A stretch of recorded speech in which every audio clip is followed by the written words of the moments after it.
Okay, hey everyone, my name is Sammy, and welcome to the next part in my stream theory playthrough of Assassin's Creed 4, where I will provide commentary and analysis on the game as I play it live for you. Last part, we spent a great deal of time in Kingston just finishing up all the odds and ends after some missions, and we did complete everything, except for the Templar hunt missions. Actually, we did only one of those. So I think I'm going to start with those. And then once those are done, we can get out of Kingston, get to sailing back up towards the next mission objective, exploring a bit on the way. It does seem to be quite the trek over there. So I guess let's try and get that out of the way. Okay, everything looks good. So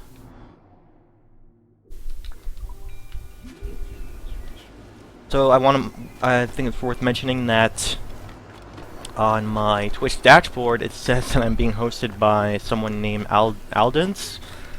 I'm not sure. I was offline, so it's probably a remnant from the last time I streamed. I didn't get a message last time of that host. I know I got a different host that day, so it must have happened at the same time. So, apologize that I didn't see that host, but apparently still being hosted, and thank you to Alduins for the host, whenever that was, probably in the last stream. I don't know if that person will see this, my thanks here, but at least I am thanking. Alright, let's start the mission. Found your men. And I found where his brothers are kept. Help me release them. No, mate. I've settled my debt. Meddling with slaves is none of my affair. I doubt there's even a Templar behind it all. All affairs of freedom are assassins' affairs. What is your price? What? A man without principle must be moved by coin. How much do you need? There is a key I'm looking for. Belongs to a set I've been stripping off Templars. The Templar keys? I thought they'd been destroyed. I'm not the only one who knows about them then. If we find it, it's yours. You have a deal. Let's go get your friends.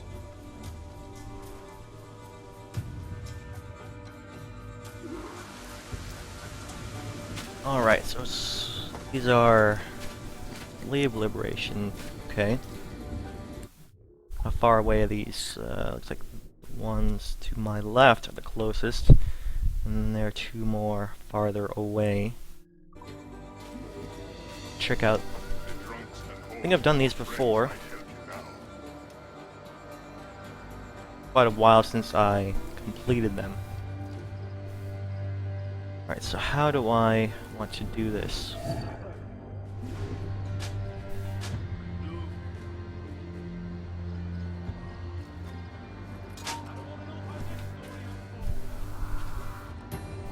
Good old berserk darts should do this pretty well. What's this? Only survivor? Only captain. You did ruse. What? How can we win when the dogs all up in the mountains? These riding can't wait. See us coming every time.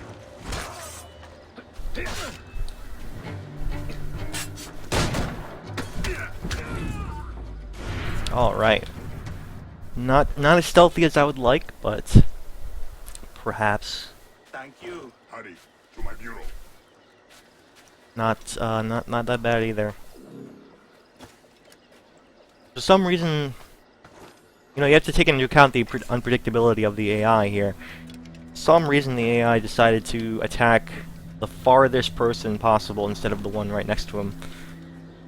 So, whatever. Maybe I should have used smoke bomb there. I only have one. Okay, I'll try a different method this time.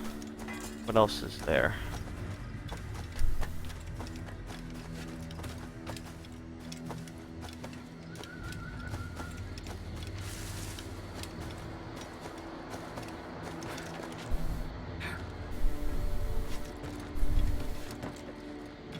I've been thinking a lot about more about the mission pacing in this game and how it really only accommodates a certain playstyle, and that playstyle is definitely not mine. And I wonder if, what the deal is there, if it's... Wait, what? Ally did? What happened to him? What happened? Okay, please don't die, Antó. So, okay, continue. Getting that happened. Let's see.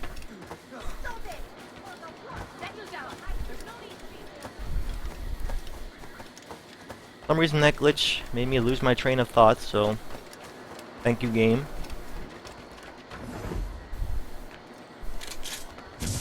Smoke bomb looks like a good one for this one.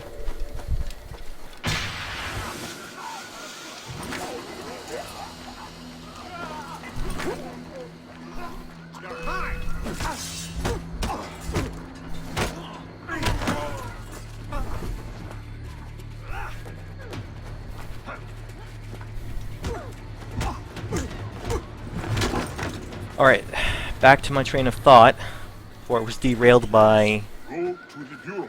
random partner or friendly AI death. Okay. Playstyles, right. I wonder if the game is paced for a specific type of playstyle and it is not necessarily conducive to mine. Because if you look at how these missions are paced from each other, or how they're placed along the map, it seems like it really wants you to use the fast travel and like just not. You'd be more comfortable not using your ship to just make the long trek there. By the fact that the main missions are placed so far apart. And, well, you can make the argument that it does in fact encourage exploration because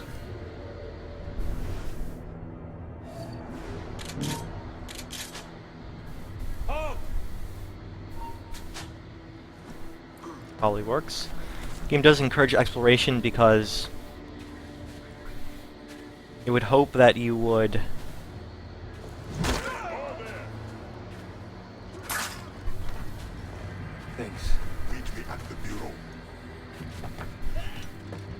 I would hope that you would make the trek every single time. That's not necessarily... I'm not sure if that demand is reasonable. That's enough work for one night. Or do you grow fond of it?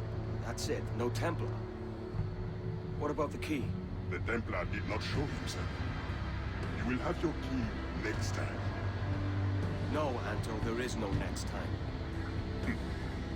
When you discover your conscience, or admit how badly you want the key, there will be a next time.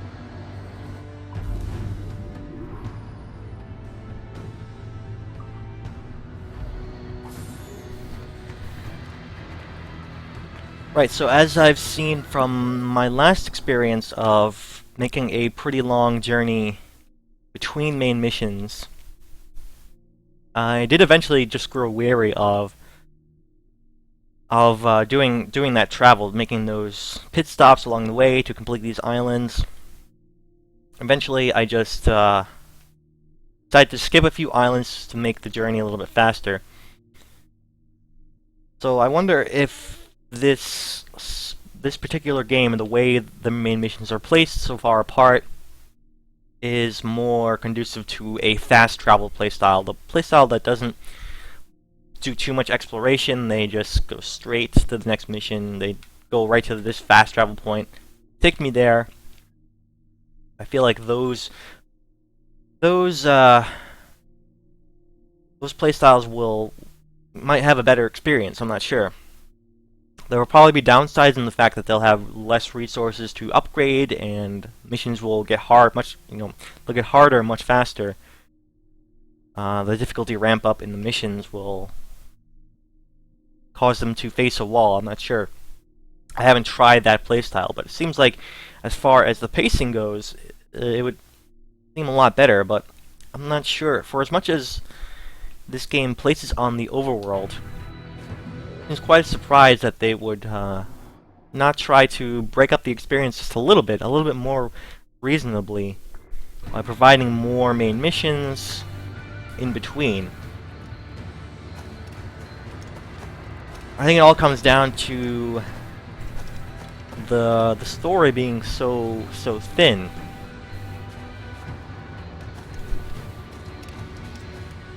The fact that Kenway here doesn't have much of a motivation. It's a fairly thin story with not a lot of actual events between. You just have to. It is just a loose connection of events that are very far apart, so that it would take you to these different places and make sure that you can have a chance to do some sailing in between, I suppose, for the exploratory playstyle. So I'm not sure. From my experience, I think it is they are too far apart. I feel like there should be more missions in between. Like, hey, how about instead of Kingston to Nassau, how about put a mission like right here? I don't know, one of these islands here, and then after that Nassau. So it seems like the best. I mean, the closest we've seen to missions have been, at least recently, has been this fort mission, and then afterwards Kingston. That is a reasonable amount of distance. But Kingston to Nassau, a little bit too much of an ask. Especially since we've already covered that stretch on the way here. Like, we've made the trip from Nassau to Kingston. So this is now a return journey. And we're picking up the pieces of anything that we haven't actually seen. So that is a interesting complaint. Like, about the game. Too much in terms of in between time between as far as missions. If you don't use the fast travel, if that's your playstyle, where you don't use the fast travel, you try to make the journey every single time, there can be really long stretches between missions, and I don't think the side missions have been enough to break up that time. Templar hunts have been pretty good though, for the most part. You returned. Have you brought your conscience? I want my key. Patience is a virtue.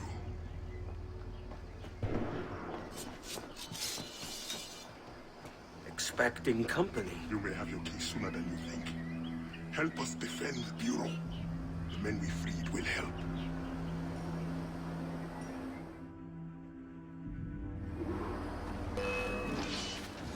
Okay, defend the Bureau, okay. Stay here. Attack.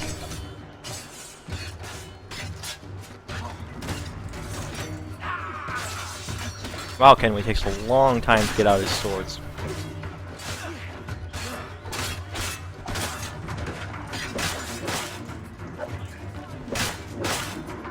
It is too quiet. I do not trust them. There will be more of them. Thin them out before the next wave. Advance!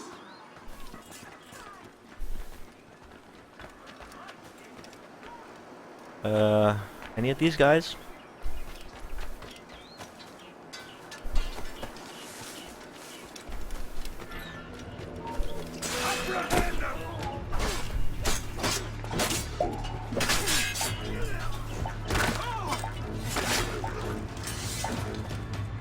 Am I doing this wrong? How exactly do I? Keep your heads low! You killed so many. Okay. This will be simple.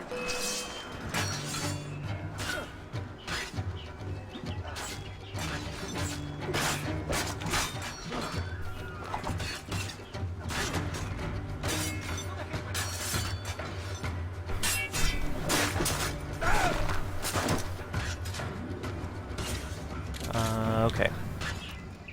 The more of them you see, skill now, the less effective they will be in the next wave. This is a little confusing how this works.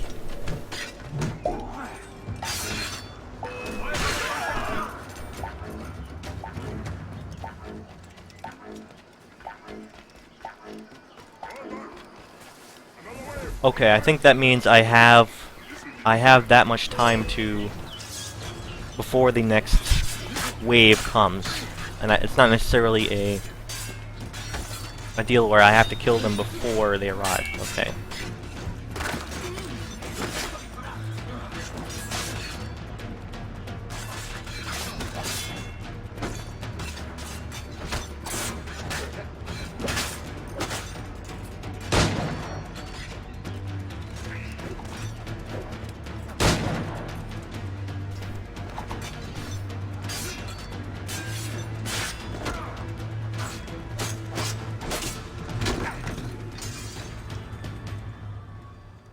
Edward, I am glad you showed up when you did.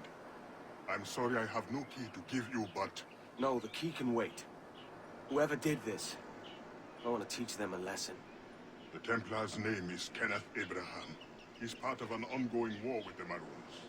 But we have held strong and will not be defeated. Let me devise a plan.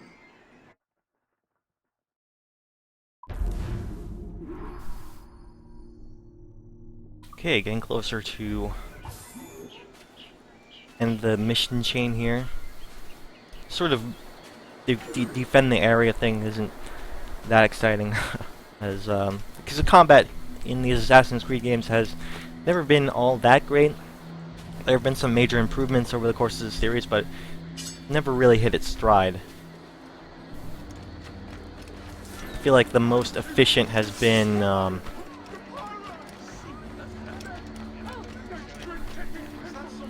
oh, there he is. I feel like the most efficient combat system, as far as third person, has been like the Batman games. I feel like any improvement to the combat system in the Assassin's Creed would most likely would have to heavily borrow some of the Batman style combat. I think the result of that you can see is like game Shadow of Mordor, Middle-earth Shadow of Mordor, which is basically a combination of Assassin's Creed parkour and the Batman combat system.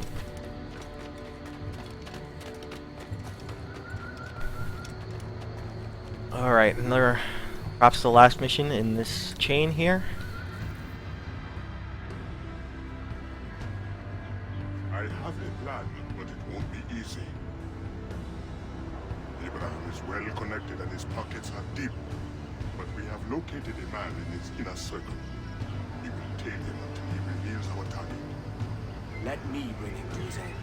Here he comes now.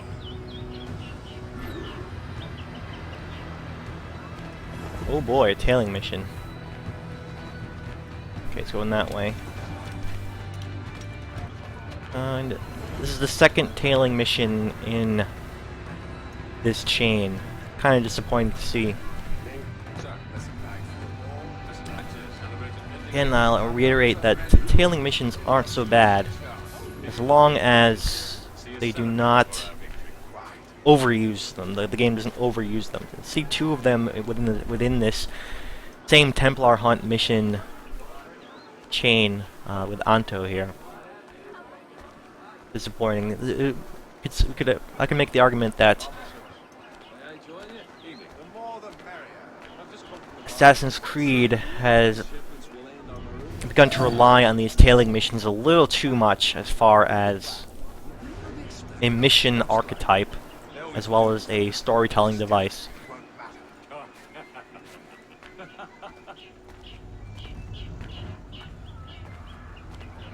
I think I've talked before how tailing missions are made absolutely trivial if you can just hire one of these courtesans and have essentially a mobile hiding spot, so that instead of having to strategically move through the crowd, pick your your hiding spots, or try and use the rooftops to your advantage, you can just simply hire one of these courtesan groups and Will the commander be in attendance? Yes. hide behind them. No trouble at all. The trap was right under our noses the whole time. He's a slippery. He won't behave like an ordinary soldier.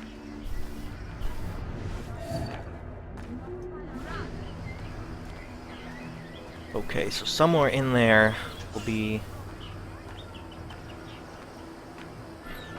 a target here.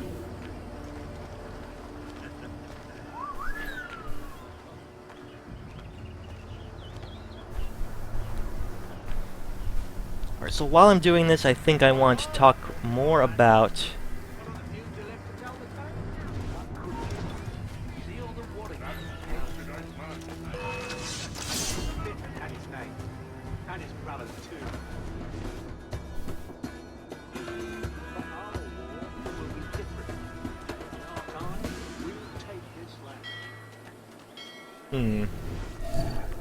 thought my target would have been here, but apparently not. While I wait this out, I want to discuss how, back to the playstyle thing. If the pacing of the game, there's a question of whether it's worth to develop for a certain playstyle over others, or if there's an obligation for the game to accommodate all playstyles, like fast travelers versus the explorers. I don't know, there are arguments to be made for both, right? So it's perhaps maybe easier to tell a story and to make missions for fast travelers, so that you can put missions wherever you want on the map, for instance. You don't have to worry about placement and pacing across the map. I mean, ultimately, what I'm asking for are perhaps smaller missions that are closer together geographically on the map, but I don't have to make long trips. I think that would ultimately result in more missions and more work for the developer.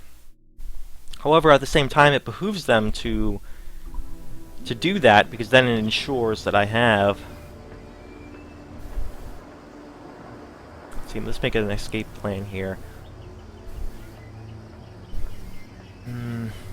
This way. It ensures that, or it gives the player more incentive. It gives me more of an incentive to actually explore the vast and rich world that they created. You'd think they took the time to make this huge world, this huge sea-based world here. It would make sense for them to put more missions in between. Make sure you weave your way around the whole map here. I don't know, that from what I'm observing, what I'm reading, I think they're just here somewhere? I don't see...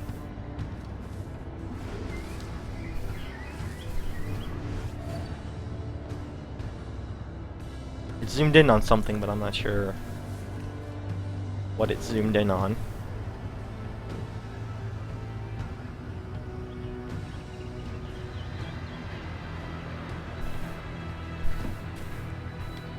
Now I am... Wow, I'm surrounded.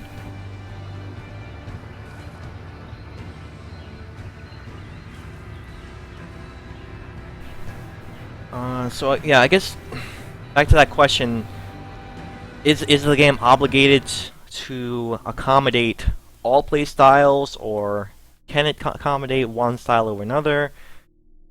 And what happens if it does? Do the explorers and the completionists, like myself, feel a little slighted? Is that injustice? I don't know. I feel for me the experience is slightly slightly worse off, because the missions are just paced so far apart.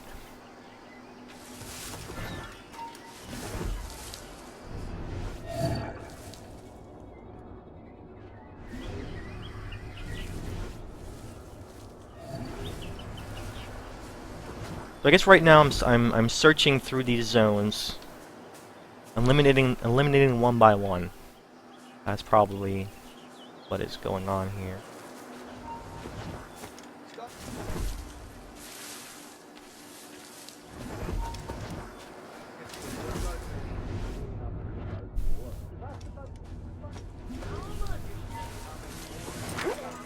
Alright, this guy's gonna be curious, then it's gonna take him down.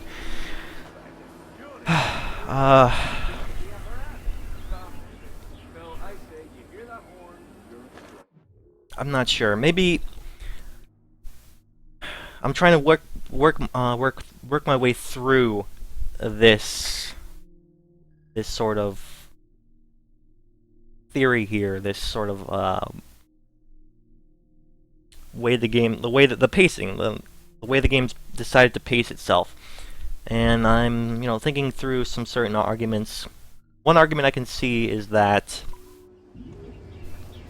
maybe they just have to think about what the majority of people will do, and I don't have the numbers regarding how people play, and they know that a little bit better than I do. I'm referring to the developers at Ubisoft. They probably know that maybe people do rely on fast travel more often than they rely on more often than they choose to explore, or they might do a balance between the two. They'll fast travel when it is convenient for them.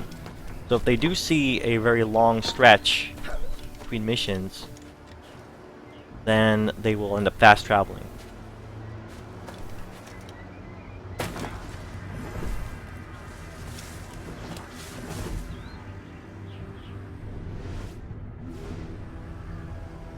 Oh, is he gonna make a circle? So if I just wait here, he'll eventually come this way, probably.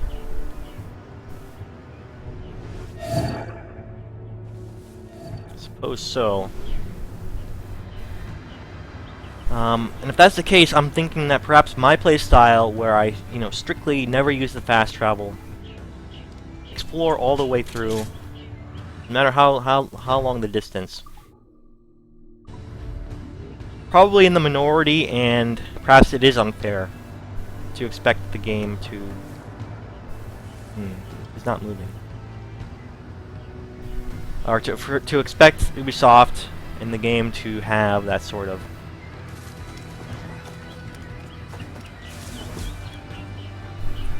to accommodate me in the minority.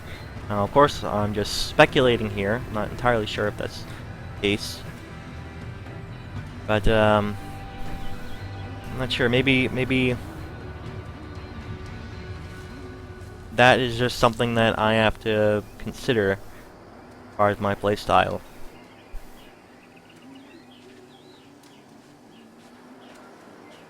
Alright, he's not moving. I'm just gonna go in for it right now, as quickly as possible. Antó, how many years have we fought? Your men in the mountains with no weapons to speak of, and my army resplendent. And yet you live, and I die. You lack the conviction to win.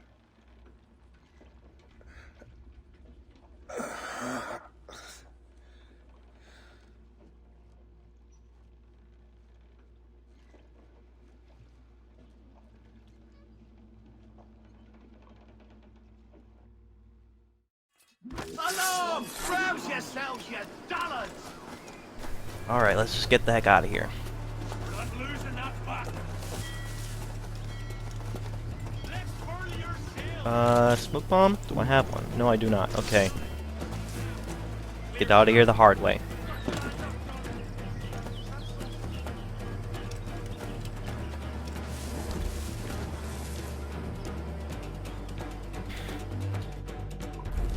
Out. Okay, I'm out.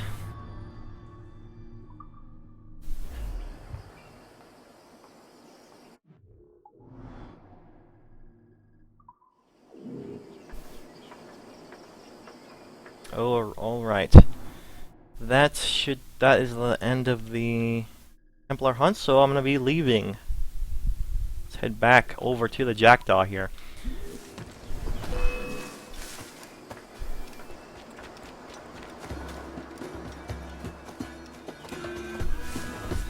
Apparently still hiding from these dudes.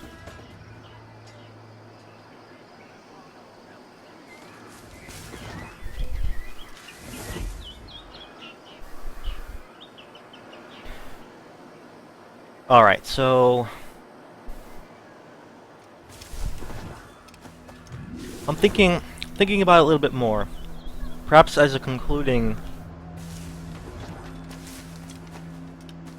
thought on the matter between these playstyles and whether the game should accommodate one or the other. They say the fast traveler or the explorer who takes his or her time through the world, and I'm more in the second category, or if it should accommodate someone in between, or all of them.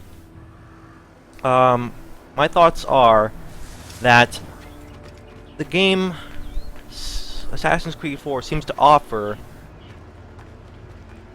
a little something for everybody, right? It offers the fast travel option, so that people can fast travel. So obviously some people are going to end up using that in some form or other. And then again, it also makes this vast world for you to explore. The way the missions are placed out, it seems to make sure that you explore every corner of the map. There's no corner of the map that seems to be left out, right? Or at least so far. I'm just going to have to assume that eventually we're going to get to these corners of the map, these quadrants that I haven't actually explored. I keep saying we because, like, I'm talking about me and Kenway. Me from the perspective of the player, and Kenway as the character exploring the world. These portions of the map, I'm keeping the assumption that the game will eventually put missions here that'll encourage me to explore this area. I, of course, could just head there right now. There's nothing stopping me. I don't think there's anything stopping me other than the fact that these areas are harder. And so there's like a natural deterrent for me to not go there quite yet. For now, I'm going to say I'm going to let the missions take me to the quadrants of the map as I explore the world. Because I'm going to make the assumption that the game wants me to explore each quadrant, and thus the missions will eventually take me through each one. So, with that in mind, I believe there is a clear incentive for people to explore the game as well and not use the fast travel. Not to mention that if you don't use the fast travel and you explore and you take part in side quests and missions, you're also making sure that you are rewarded in the form of upgrades, in the form of resources that you can use for upgrades, all that stuff. So Something on your mind, Captain? there are incentives, there are reasons for doing both playstyles. But then, in the end, I believe that the game slightly leans toward the fast traveler, just because of how these missions are paced so far apart, and there isn't enough variety of things to do in between. It mostly just falls on the strength of the naval combat and the exploration. I feel like I'm not even sure more side quests are really the ticket in terms of solving that. I think I would much prefer if there were more missions. If there were more missions throughout the world and they were closer together, instead of having these missions so far apart. Alright, so what are the things that I can sell? I think sugar is not useful in terms of upgrading, so I can just sell all that, and rum as well.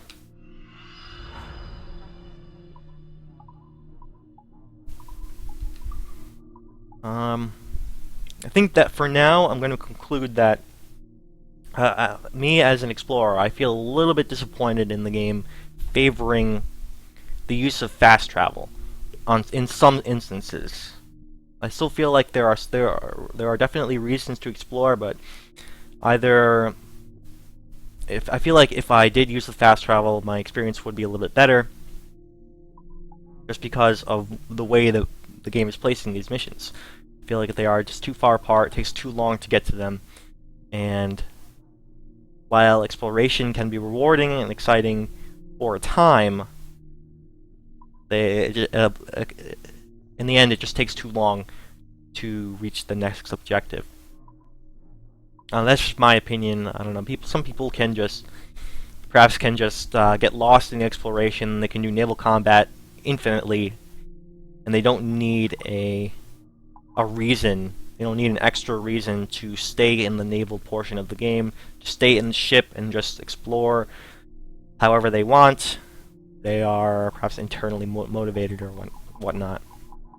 Me, I think I'll need a little bit more of a balance between exploration. I can get lost in the exploration for a good amount of time, but then eventually I want to full armor. That's pretty good. If I can do it, then I'll do it. Then eventually I want a main mission, a main story moment to keep me moving long term. I think that is where I fall in this sort of thing. So I'm going to say it's perhaps the game's own fault for encouraging me to explore, and then just holding back on the main missions.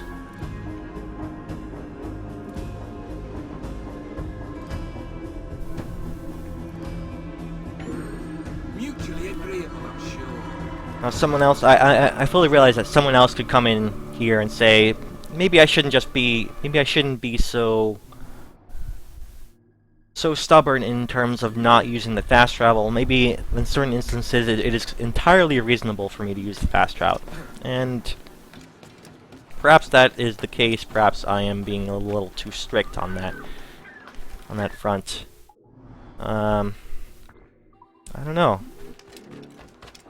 Maybe I just need to play more to decide on that. I'm still a little undecided in terms of whether I'm playing the game wrong or whether the game is doing the wrong thing. Maybe there's a little column A, a little column B. I'm not sure just yet. Then, of course, I need to bring up the fact that I'm also streaming this game, and the process of streaming it and trying to talk about it at the same time is making the game experience a little different for me than if I was just playing it without that layer of streaming. So I have to take that sort of pacing thing with a little bit of grain of salt. Maybe if I wasn't streaming the game in, certain stretches of time, and I was just playing the game for, say, 6 hours at a time, or I don't know how long I play games normally. When I'm not streaming, probably longer than 2 hours, maybe a little bit longer than that. Maybe if I was playing the game in longer stretches, I would be served better, and I wouldn't even notice these problems. But maybe there's also that question of maybe these things are only a problem for me because I'm streaming the game in these 2-hour chunks. Sometimes I play in longer chunks, but for the most part, it is a sort of short chunk. I don't think I need any of these types of. I'm pretty happy with my sword and pistol combo. Alright, so with that in mind, I think I'm going to head out to my ship.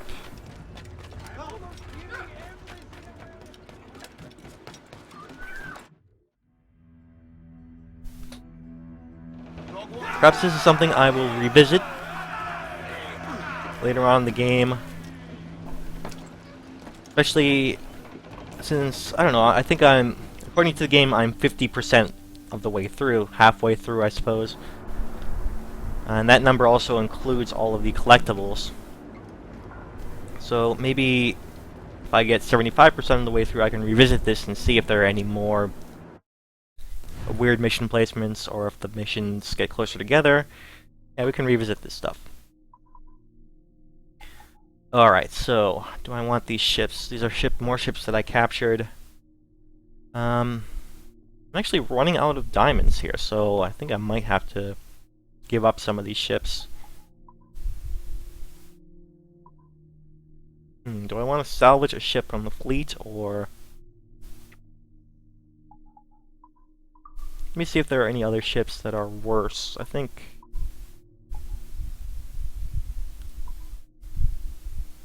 There are ships... I already have ships that are comparable in stats.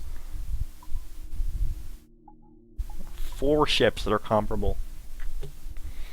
I wonder if it's actually... if it's more prudent to salvage a ship that is damaged rather than repair it and salvage a new ship. Or yeah, salvage a new ship. Like I could salvage this ship and then just get the new ship to replace it. I'm already gonna salvage something. Well, I actually have a lot that are 24, 50, and 30. That seems to be a pretty standard set of... Oh, never mind. It's actually...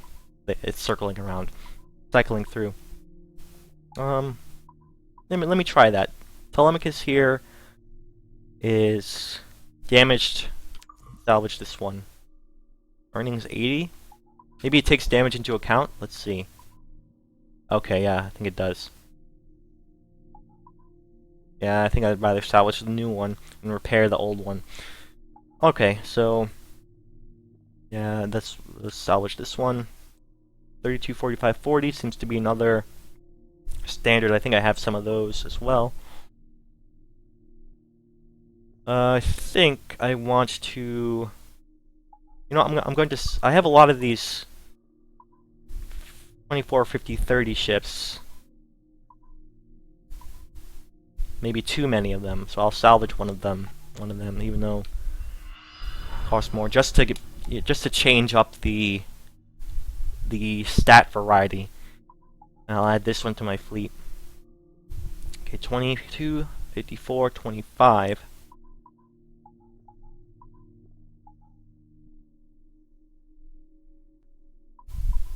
I'm just gonna make some... So I have one of those.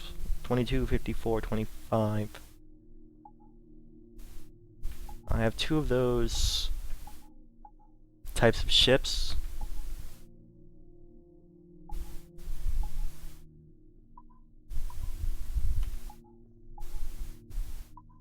Do I want more of them? That's the question.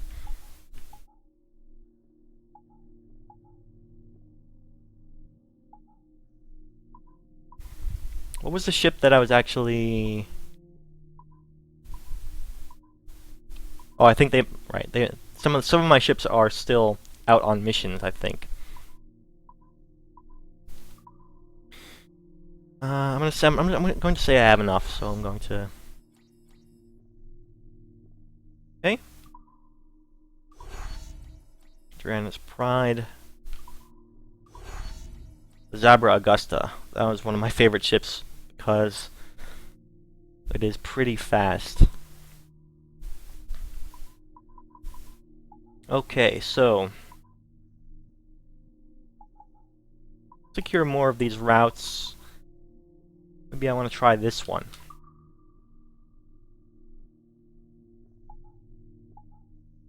So Zabra Augusta, low on firepower, fast on speed. Haven't seen too many of these types of ships, the schooners, or actually I haven't captured them. Maybe I have seen them, 15 and 70 speed. But I think I need more of those.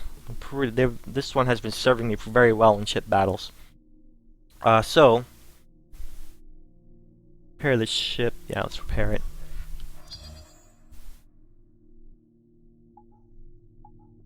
And then Firepower, okay.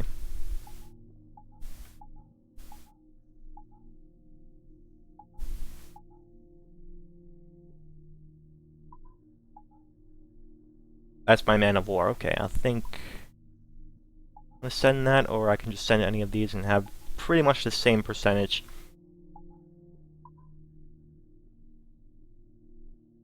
Man of war's fine. I'll try it. I mean, not the non-man of wars is fine. I'll have these ships. Alright, so back to watching these things. Again, I really think that it would have been better off to have an option as far as these I don't know how to call them, these I think I called them glorified flash games before. Wow, the Royal there's taking a beating.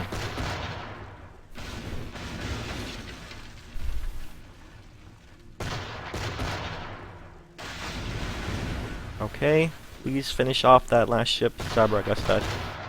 No, I should be fine. The Royal will be able to hit it before. Yeah. Man, it took a beating.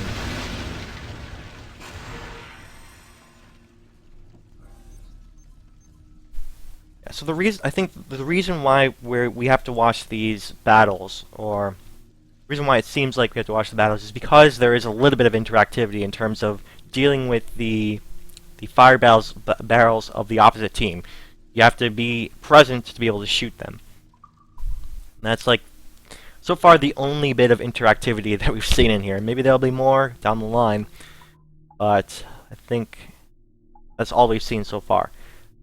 As far as interactivity, shoot the fire barrels. I think an option to skip the battle entirely, but with a smaller chance of success, as a trade-off, would have been a better option, or would have been a nice option to have. But unfortunately, we do have to sit through these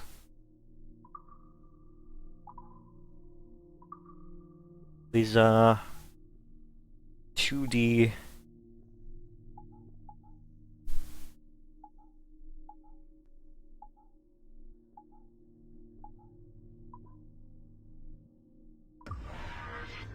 These 2D ship battles.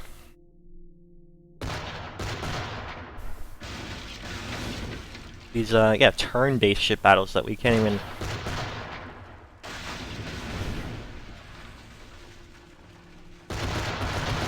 We can't even say choose the options as far as attacks go. We have to just sit back and watch. Shoot fire barrels occasionally.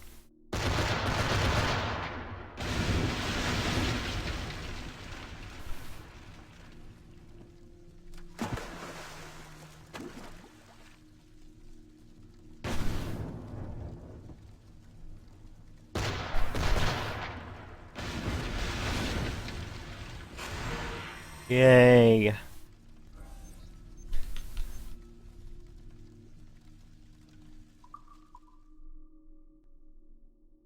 Okay, one more and it will be a safe route. I'll do that. Zabra Augusta here. Cleaning up, never taking damage. Okay, so any of these ships I send will be 100%.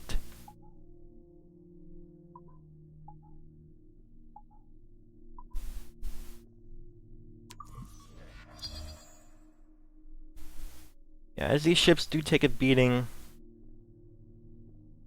Oh, I'm only up against one little gunboat? I'm not even sure if I want to send... Yeah, Zabra Augusta will be fine. Up against one little gunboat.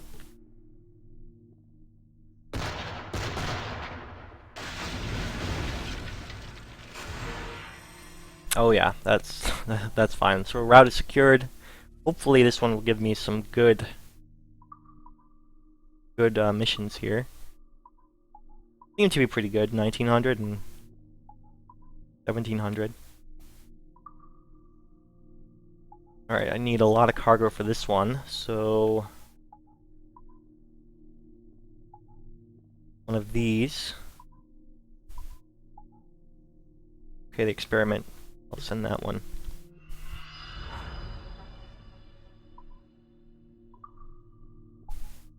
$15 cargo.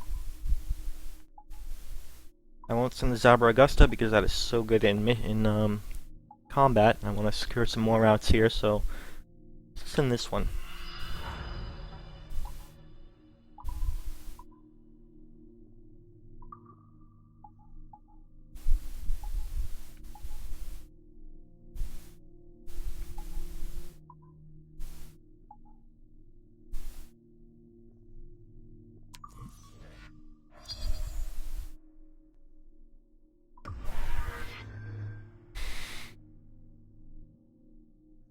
I don't know if I want to do too many of these just because they do take up so much time.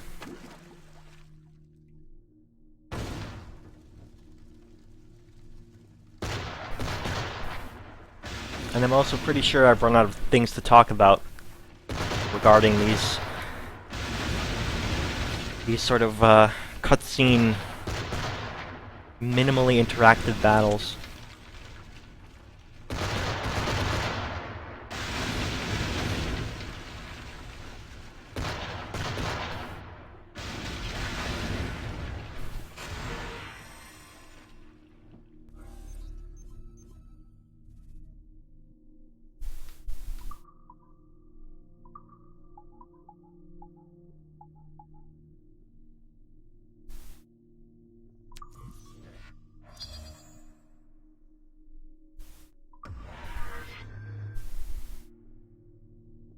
Just 2 gunboats? Okay, shouldn't be too difficult.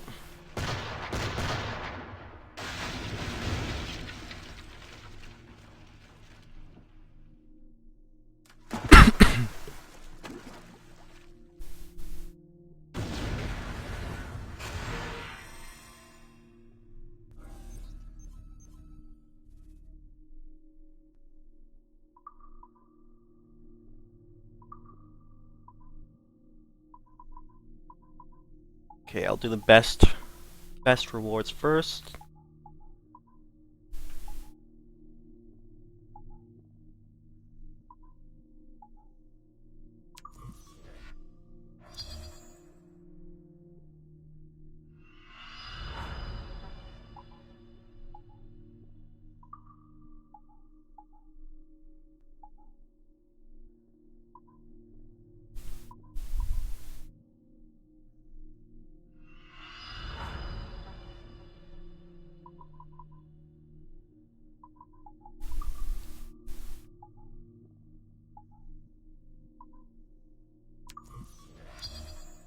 I don't think I'm going to do any more of these. I'll just fill up all these missions with ships, and I will... or the missions in this specific route with ships, and then I'll head out. So, yeah, I'll send that one.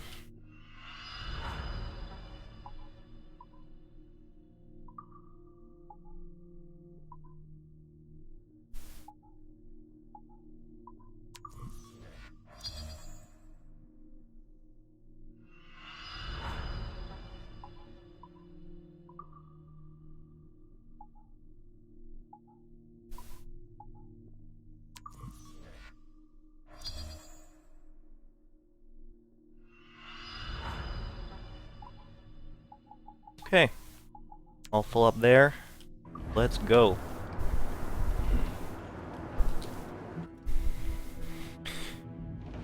So yeah, that stuff is not definitely not getting any more interesting. The whole idea of the fleet stuff, interesting novelty at first, but the fact that you have to watch those mission battles really slows it down and really gets old after a while. If it was just the menu-based things of sending ships out, I think it would have been a lot better. I mean, like it was in previous Assassin's Creed games, it was just select your dude, they send him out, and you don't have to watch these battles. So this the battle system in there is a new addition we haven't seen before. I guess I'll head to this island first. Crowd on every inch of sail! Ride the wind! the new edition, I don't think that it was perhaps done as well as it could be. Right, I think I concluded in an earlier part that it either needed more interactivity or it needed the option to skip them in the exchange for perhaps a lower chance of success.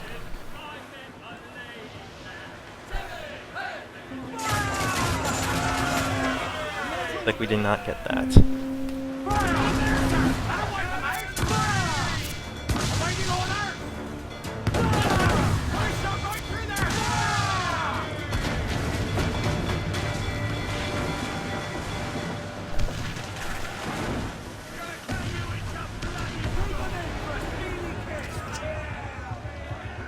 Alright, I've discovered, or I've learned that these... what are they called? Oh man, my range is... or... my, turning radius here, firing radius, is not very good. I can't go any further than this.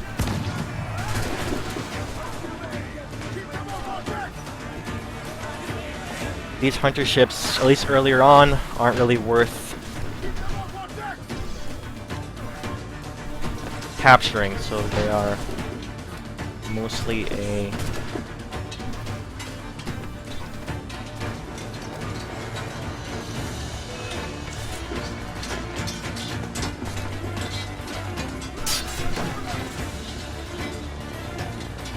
resource thing. Can we use down there? Yep, there we go.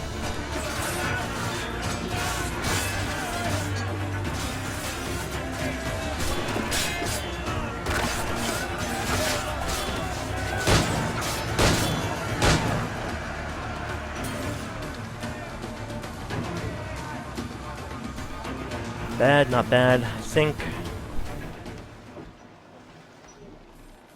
we'll just salvage this one. Yeah. Or, well, don't need to repair, don't need to lower. Yeah, I'll send the Kenway's fleet, but then I'll salvage it once I get to the menu again. Unless for some reason it is awesome. I don't think it's going to be awesome though.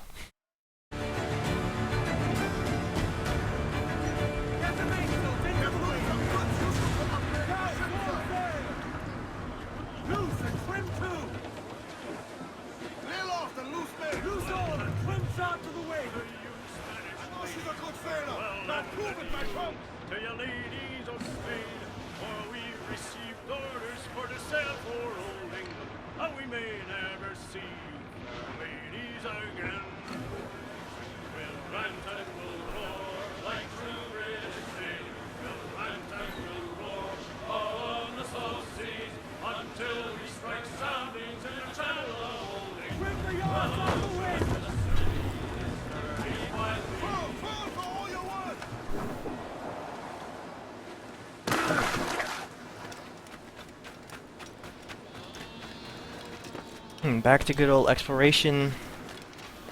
So the downside here, I think, for the next few, perhaps next few hours of play, that we're going to be going through familiar territory. There won't be any new areas. We aren't heading to new areas just yet. But I will be stopping at places or islands that I have not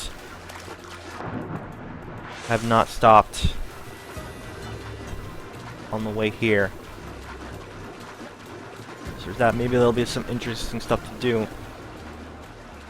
I think we have largely seen everything that the game has had to offer, though. That is my one concern going forward here. I think everything except these specific mission types, the ones marked... Where's one example? Right, these. Everything except these ruins, I believe, are like diving missions. I can't do those yet. We have seen all other types of missions. Now, of course, there might be a surprise type of mission that the game has been holding back. Give me some for a later portion of the game. That'd be a bit of a surprise if the game was actually doing that, but somehow I don't think that is the case.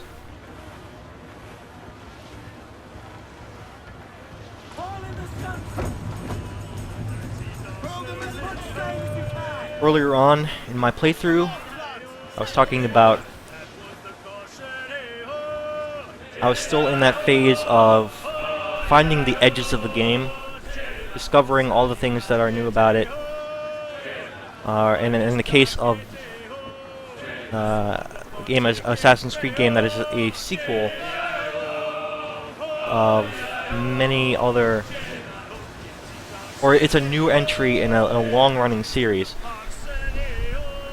In this game, we're seeing what is new, what's not new, what was preserved in the previous games, and if the game brings in stuff from previous games, brings in elements, does it try to change those things up, put a new spin on them, or does it mainly leave them unchanged, and whether that's a good thing.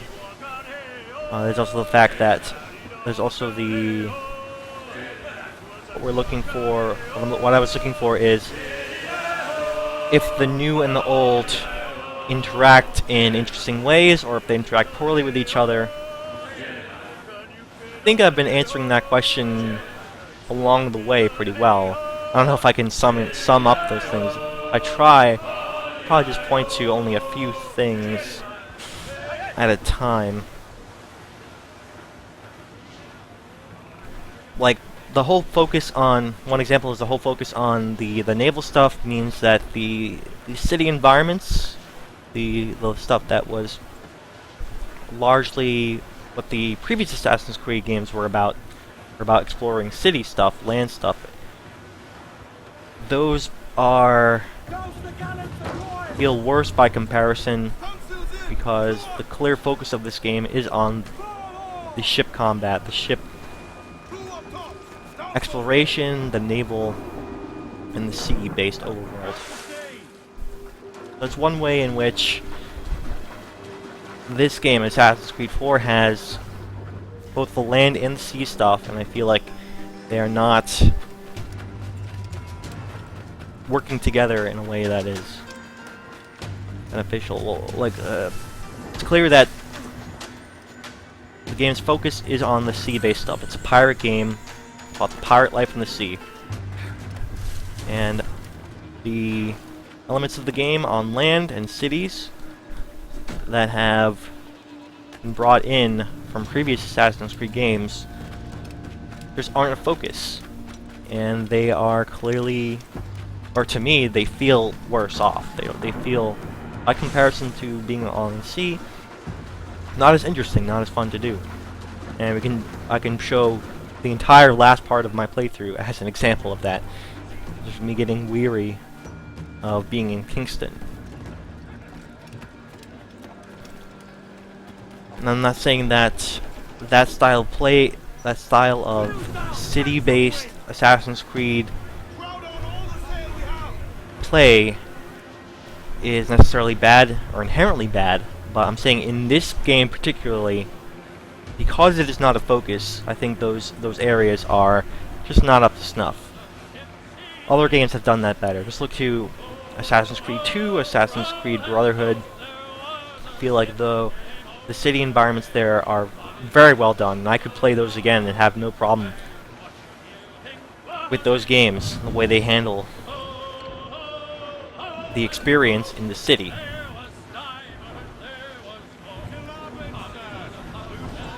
Maybe in this game, if in Assassin's Creed 4, if the experience was mostly in the sea, I'd have a much better time. If the time spent in the cities was much less involved, even for players who are explorers, completionists like me. Like, if the cities were much smaller, had only a few things to accomplish in them, we'd be in and out of them within an hour or so, instead of say 2 to 3 hours, which we've seen like in Kingston and Havana, some of the bigger cities in the game.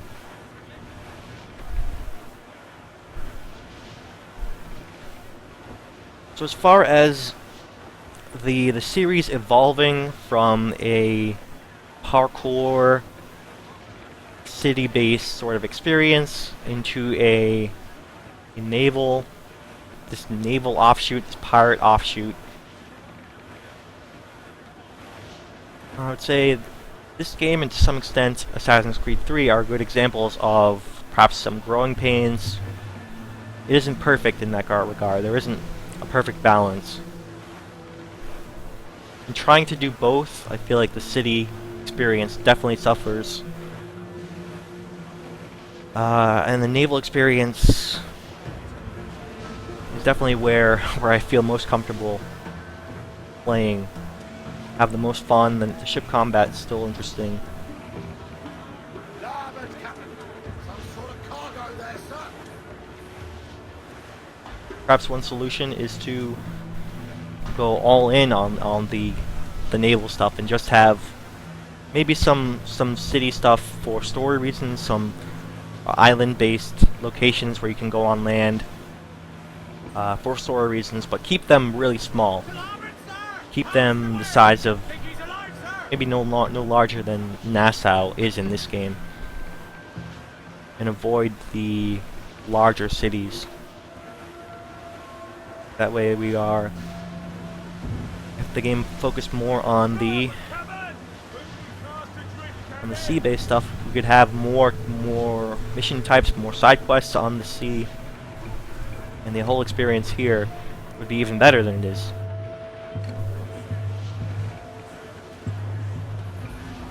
Right now,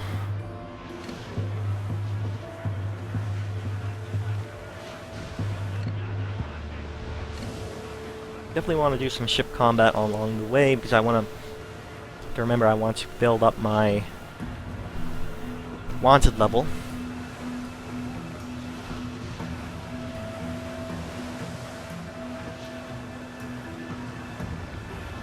Do I want to think of other examples in which, I mean, just about everything in the game I've discussed so far. I think I've brought up all that thing. Going back to my original reason for discussing this is, I think I've seen every mission type, every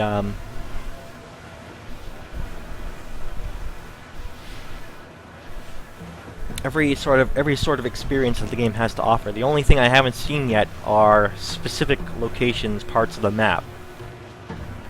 So in terms of finding the edges of the game, I guess there's that I still need to discover. And maybe there will be more mission types, more elements that I haven't seen yet. In that regard. Okay, I think I want to engage any other ships without dealing with Pirate Hunter first.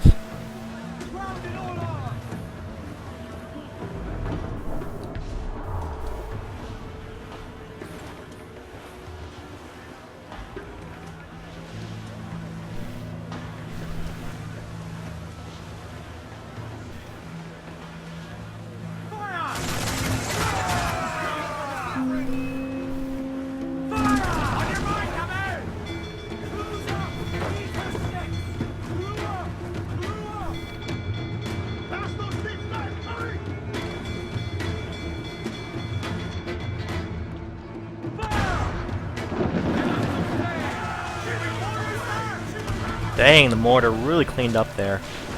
Wow. Did not expect that.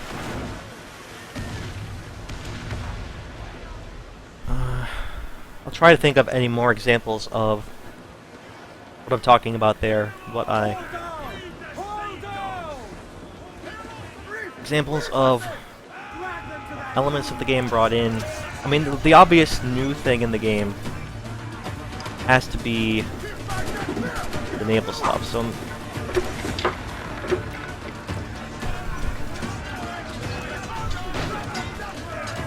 What? Please get up there.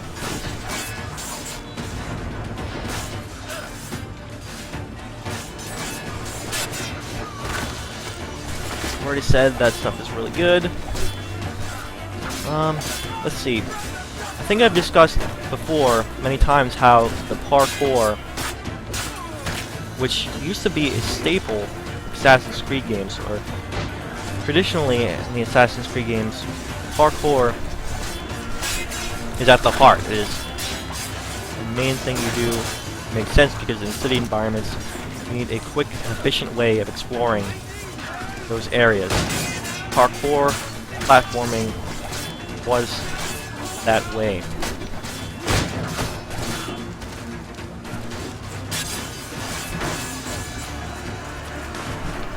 I guess related to the naval stuff and the focus on the sea-based ship combat, ship exploration, as a result, the parkour just doesn't feel as good as it does in previous games. I feel like it's harder to control. Harder to control Kenway here. He sometimes makes moves, directions that I don't think I told him to do, so interpretation of controls feels a little bit looser than previous Assassin's Creed games. And I think that's just because of the focus on the naval combat. So that's another example in that regard. A lot of these, many of the elements that have persisted from previous games, like the cities, the parkour, just aren't as good in this game, just because of the new focus on this ship combat, ship exploration, naval stuff. I think I keep bringing the same thing up. Anything that melds well with the ship-based gameplay, the ship-based part of the game, experiences, work well in this game, and seems like anything that doesn't mesh well with it is second fiddle. Doesn't work quite as well.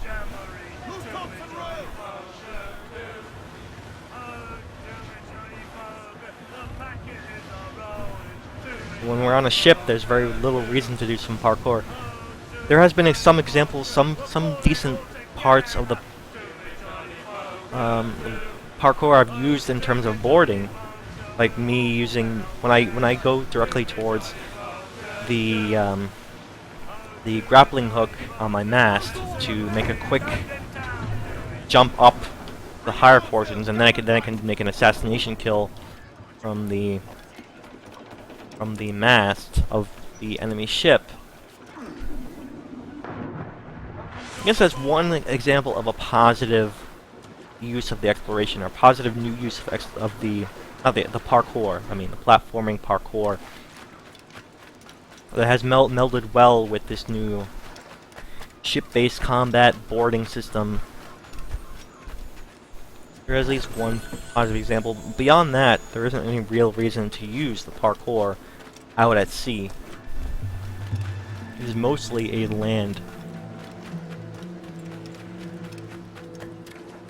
land-based system.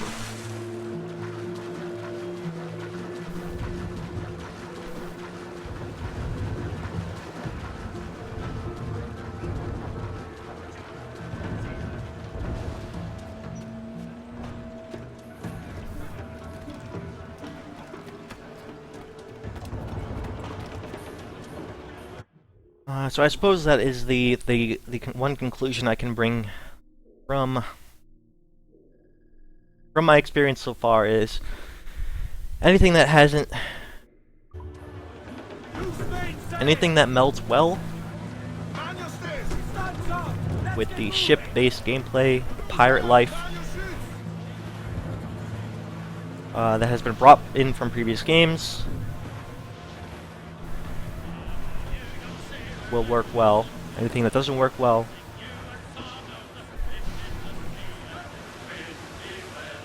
seems to have suffered the transition.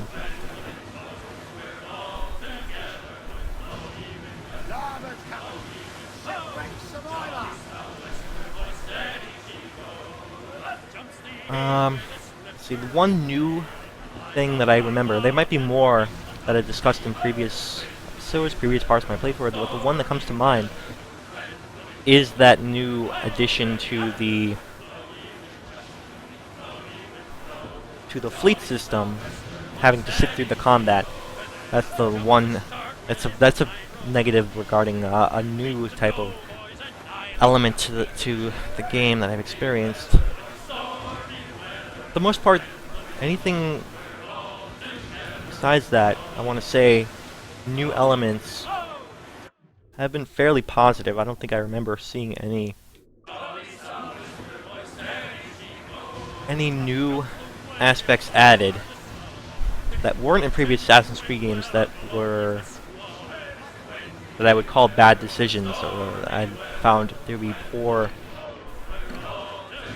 additions.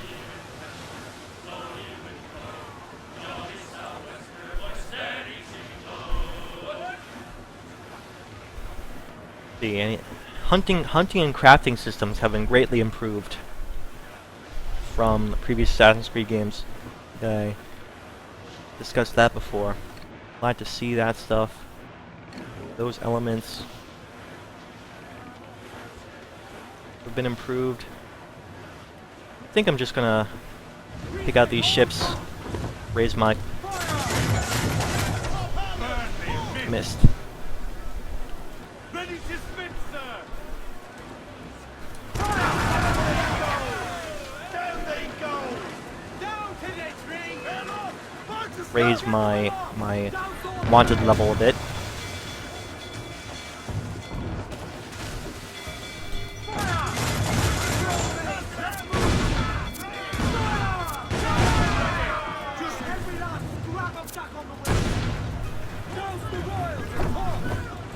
Is that ship worth? No, it's level 4. Don't want it. Make him back up! Get on to planks! Taking out these smaller ships is a great way to rack up my wanted level really quickly. Ruse on, let's move! Come on, you slugs, man those ships! Where's the cockpit? Got it! Any more ships on the horizon? I don't think so.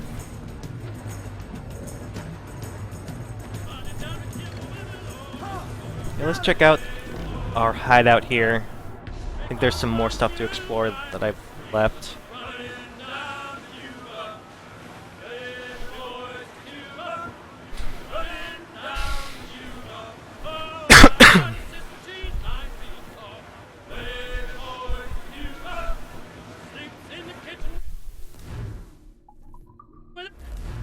One more thing I want to add on finding the edges of the game, experiencing all the types of gameplay, the types of experiences that the game has to offer.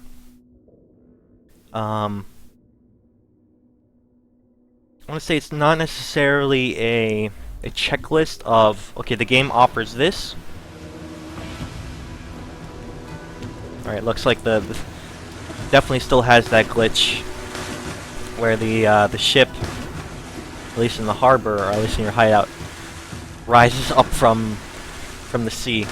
Really funny to see that glitch. Surprising that they have not fixed this. Oh wow. Okay, well, that's weird. So there's some stuff.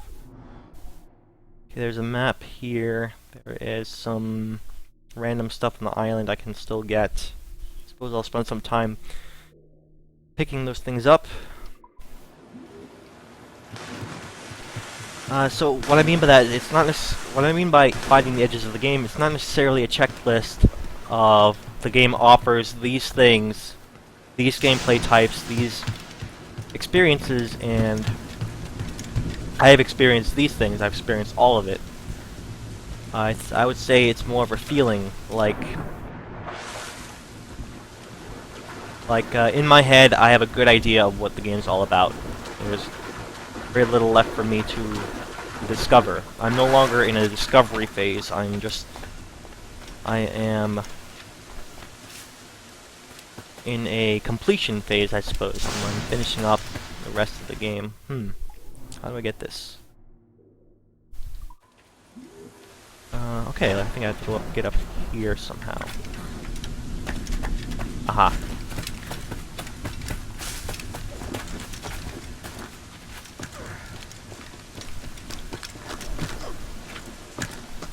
I think a good metric as far as knowing that you're out of the discovery phase of the game is that you don't feel you need to have a tutorial anymore. You feel like the game doesn't have to explain anything else to you anymore. You've experienced, you know what you're doing, right? There's nothing that takes you by surprise anymore. You're not asking yourself, oh, how do I do this? Okay, another treasure map. You're not asking yourself, how do I do this anymore? You've seen largely everything. Even the things you haven't seen, you can figure out on your own.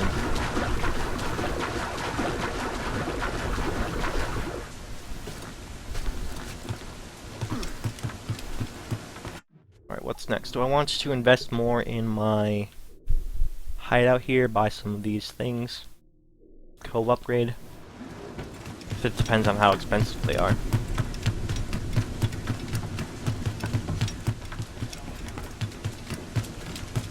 Another part of having a firm grasp of the game is knowing what the story's about, and I feel like I have learned that a bit. I feel like I know that there aren't too many surprises coming up ahead. I mean,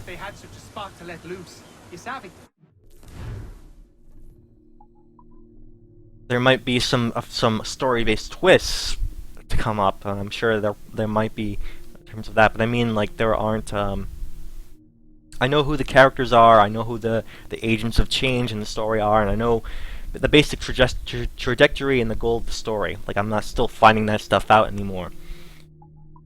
So that's another part of finding the edges of the game and completing the discovery phase of the game. 7,000? Okay, sure. What else? What else? What other parts have I completed in that regard?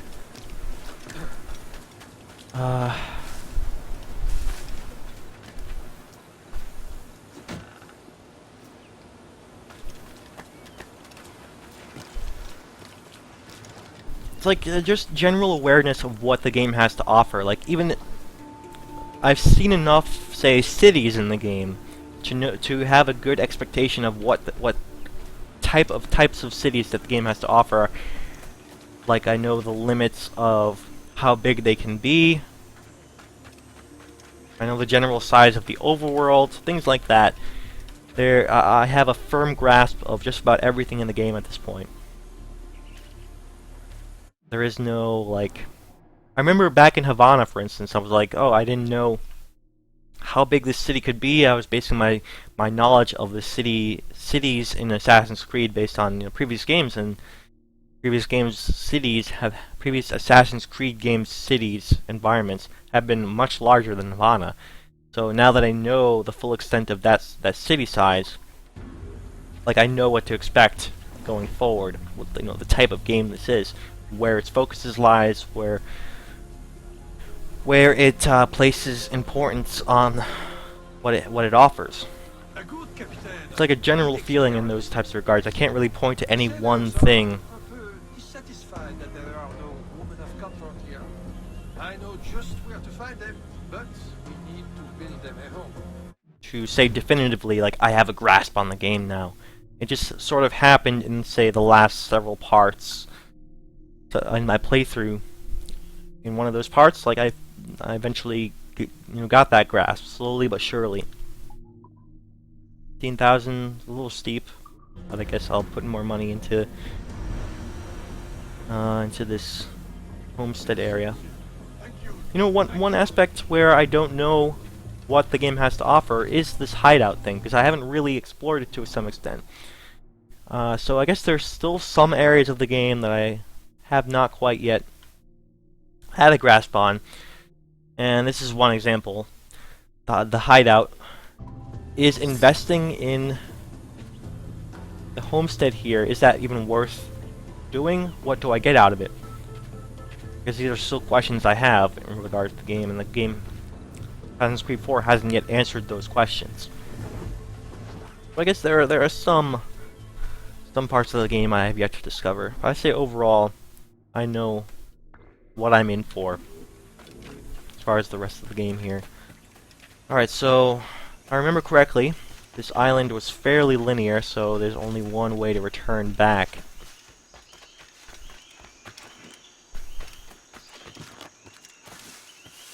And get these items. I have to go back through the path here.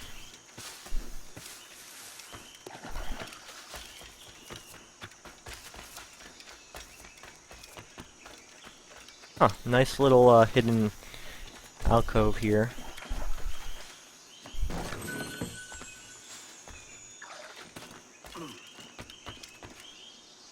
Oh, and even another way to get in here as well. Okay, next up, we have a shanty. Oh, actually, that's a way out. Never mind.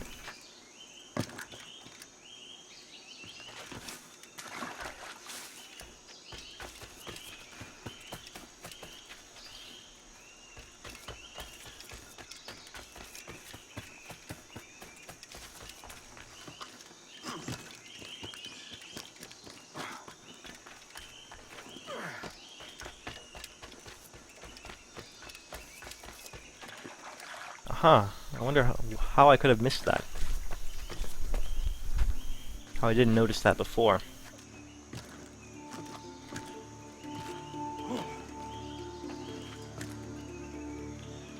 Going the right way?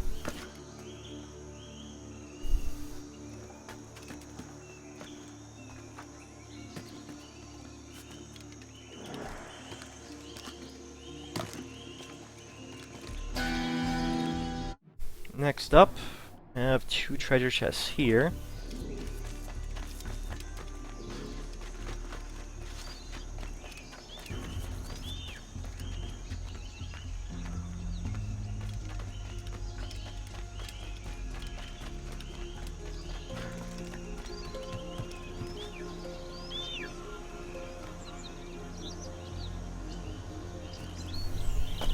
Thinking they might be down this way.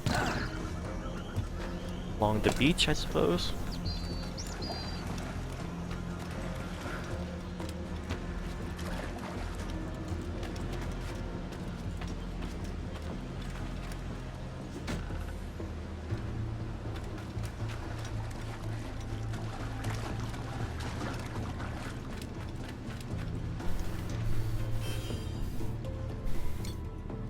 One thing I have not been doing is reading these manuscripts. I keep saying I'm going to do it off stream. I'm going to read them off stream, but now I've collected a ton of them.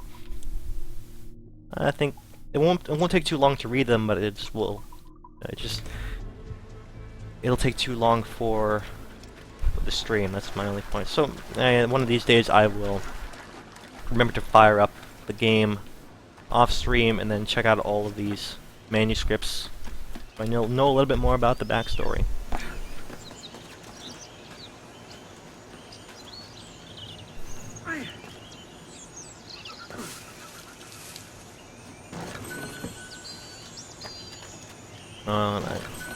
They're not necessarily backstory things, of course. They might just be those manuscripts might just be info to inform the general world, the people in this area, on these islands, types of characters.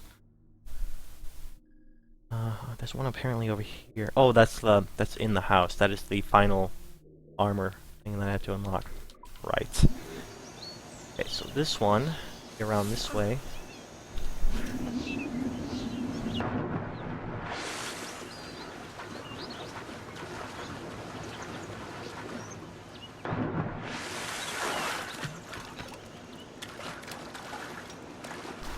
One thing I should have picked up was probably a new outfit. Could use a little change in that regard. Get a new outfit.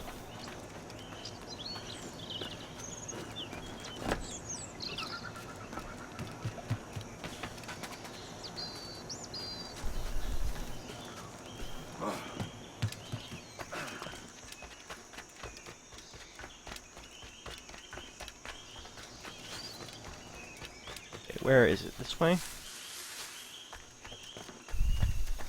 Aha, yep.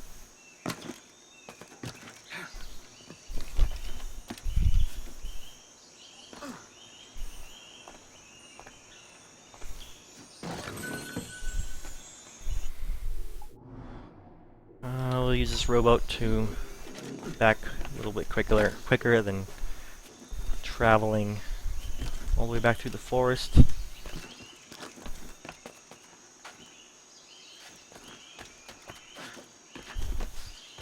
I don't know if I've done all the Templar hunt missions. I guess the progress tracker will tell me that if I've done them. Templar hunt. Templar hunt. Templar hunt. So I've done 1, 2, 3, 4 of them. There's only one. There's actually one left. I think there are 5 keys.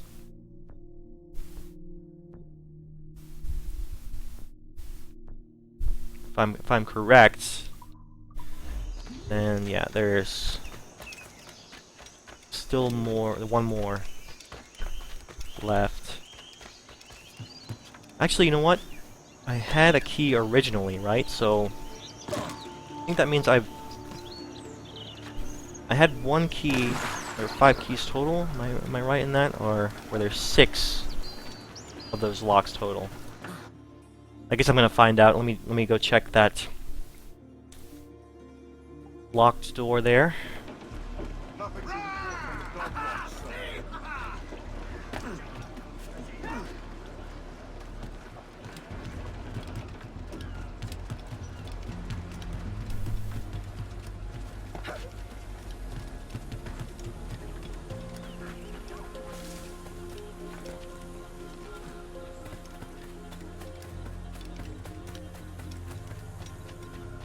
Okay, so it's up here somewhere.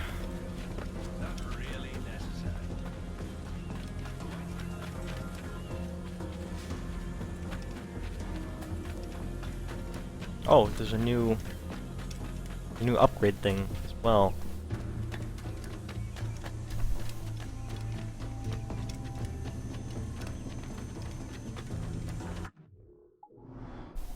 Right here, Cove upgrade.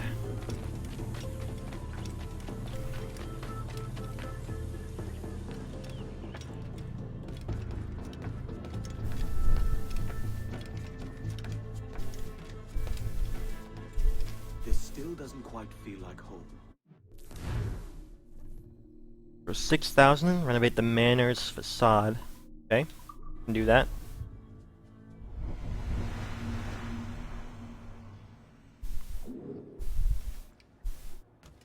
Oh, I can actually do more. It's still missing a little something. Okay, build a tower from the manor and renovate the gardens. 18, just shy of that. I'll have to come back here. Okay, so there are 5 keys. Oh, I have gotten all the keys, so maybe I don't need to buy new armor. I'll try this armor. Apparently there are 4 Templar hunt missions, and I started off with 1 key, so I should be able to open this now. Okay.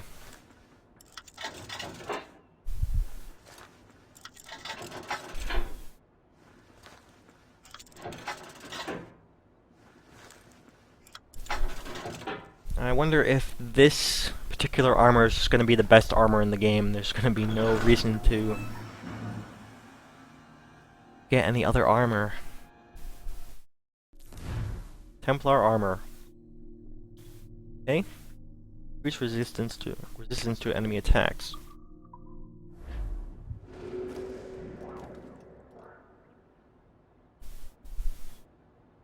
All right. Not sure how that's exactly going to translate to the gameplay until I test it out. Suppose that is interesting. Nice new look for me. Okay, maybe this chest is not related to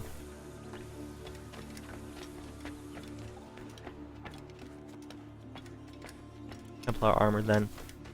It's a totally different thing. Okay.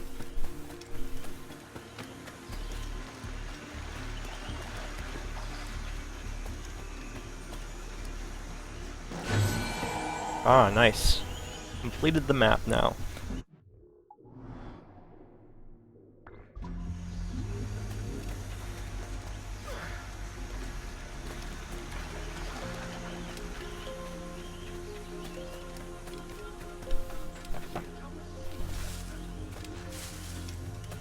So far, I haven't really seen any reason to do these upgrades back in the homestead. Games that have... Let's see. Assassin's Creed games that have had a homestead, I think has been... Since Assassin's Creed 2, I think it was the first game to introduce it in the series.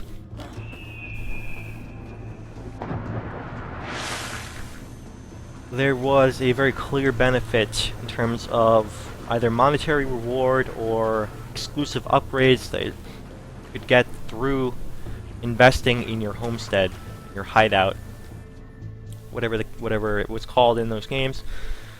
Here, it doesn't really seem like we get much. Doesn't seem like there's a direct benefit, at least none that I've seen so far. So that it might be example. This might be another example of how this homestead thing is like a remnant from previous games that has been stripped back, doesn't really offer anything in terms of gameplay anymore, in terms of actual benefits. We don't get anything for investing, like for buying these, unlocking these types of upgrades. The upgrades don't really seem to give us anything. In Assassin's Creed 2, it would have given us money periodically. In, say, Assassin's Creed 3, would have unlocked various artisans that would have allowed us to craft better and better upgrades over the course of the game. So, yeah, by Assassin's Creed 3, the whole homestead part of the game had gotten very complex and elaborate. Here it seems to be almost non-existent. Like there's barely any reason to invest in the homestead anymore. Really weird to see. In general, I liked the homestead part of it because it feels like we were improving that part of our home, and eventually that was just one more way to gain resources and upgrades for better weapons, better armor over the course of the game. So it's kind of disappointing to see that has been stripped away. Apparently, I don't know. Maybe there are some things that are not apparent just yet.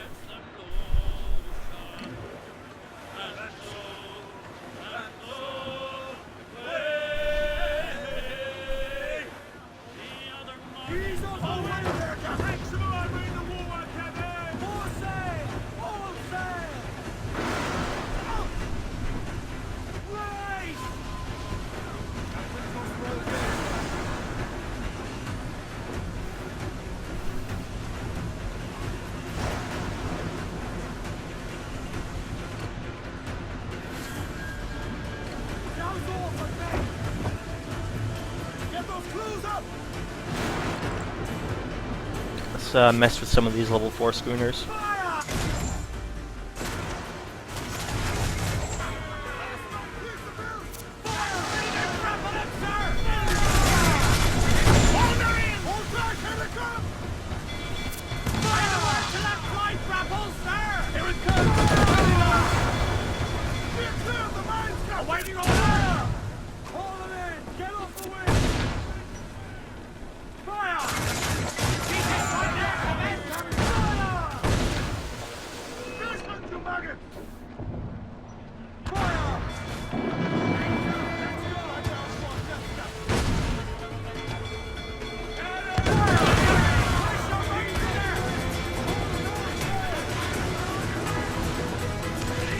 still all too easy, it seems.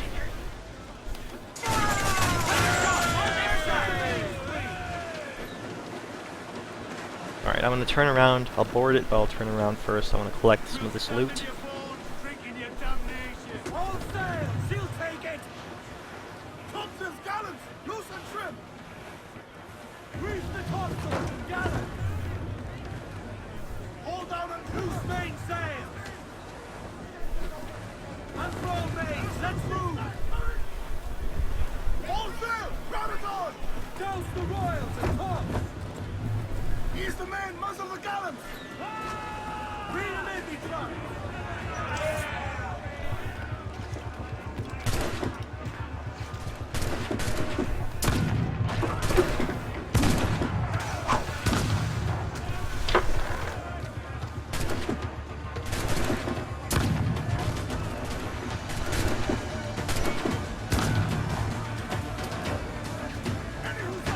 How much in terms of it's still difficult to use that swivel gun?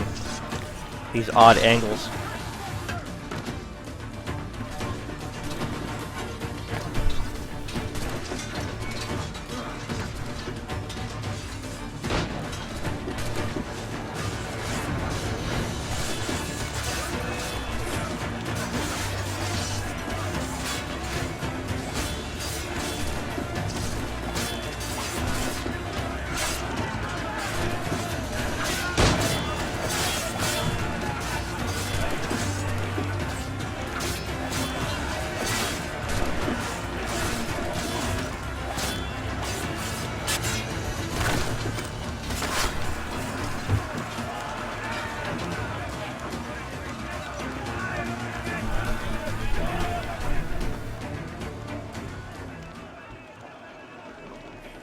Do I need to repair? Then deplete.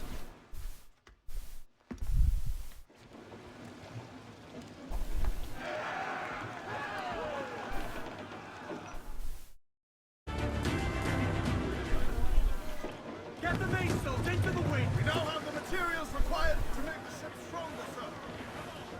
Quickly destroy this one. On my way to 3 wanted level points. Brace yourselves for collision!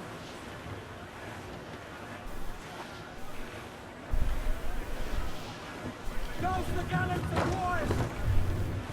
Reef the foremain! Every last scrap of duck on the wind! I know she's a good sailor! Now prove it, my son!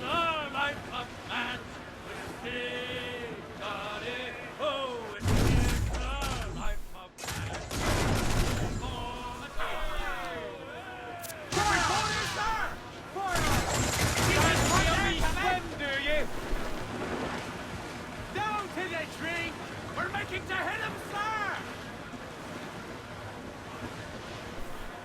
I find it odd that I'm able to one-shot these ships now. Guess that is the whole point of upgrading. Now the only reason I am going after these smaller ships is to very quickly raise my wanted level. So that I can... The whole point is to attract better pirate hunters that'll end up coming to me. Those will be good resources and ships that'll just make their way to me rather than me having to seek them out in the overworld.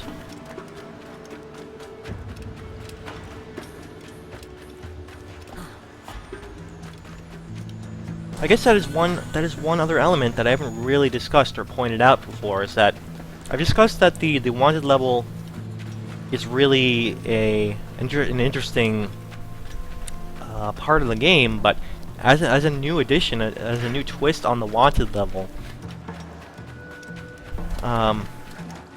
compared to previous Assassin's Creed games, I mean that is one example of an element that has persisted throughout the series, but has had a particular evolution, a new twist in this game. In previous Assassin's Creed games, like there was basically no reason to keep your wanted level higher, and I think that's why veterans of the series will actually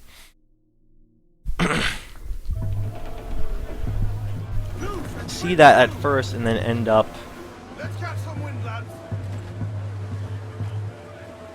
always trying to keep the wanted level down. You kind of have to unlearn what you've learned from those previous Assassin's Creed games because of the new way that this Assassin's Creed 4 takes advantage of them. Takes advantage of the wanted level, rather. Because of how... I guess it's mostly because of how it interacts with other systems in the game, how it is so important to gather resources via combat, or at least ship combat. Because of that, it is more important to continually find better ships to gather those resources, and seemingly the best way, most efficient way to get those ships is to raise your wanted level to the point where the pirate hunters are strong ships that are always making their way towards you.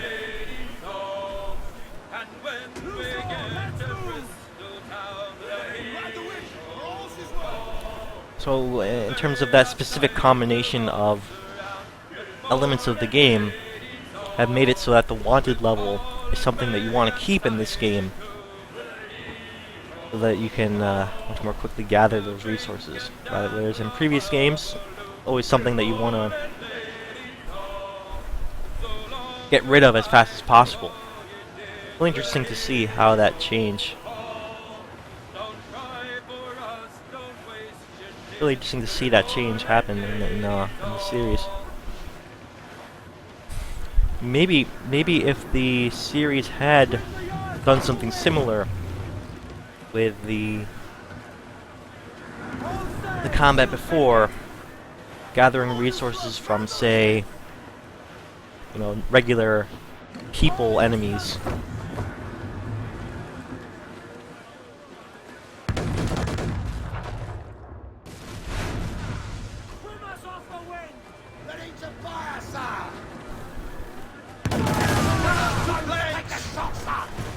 Then it might have been the case where it would have behooved you to keep your wanted level up in those games too, so that you would attract stronger guards. If I remember correctly, it was the case in those games where if your wanted level went very high, guards in the overworld would get stronger and stronger, try to fight you.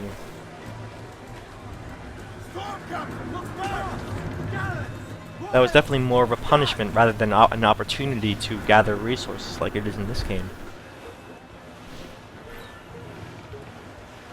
In Assassin's Creed 4, instead of being a punishment, strictly, it is more of a risk-reward system. If you're willing to take the risk of dealing with better and better hunter ships, you'll be rewarded with better and better resources.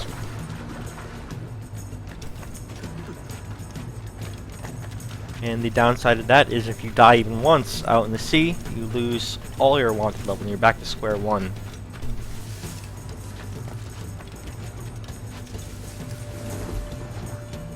As far as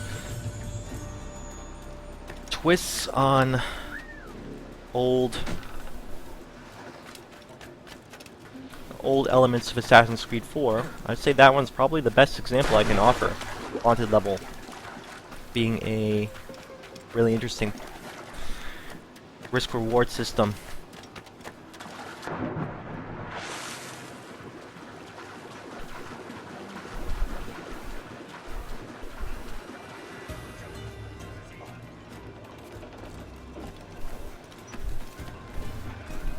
It took me a while to discover that too. It took me a while before I realized that, hey, maybe I should keep tracking these pirate hunters so that it make upgrading all the more lucrative or quicker to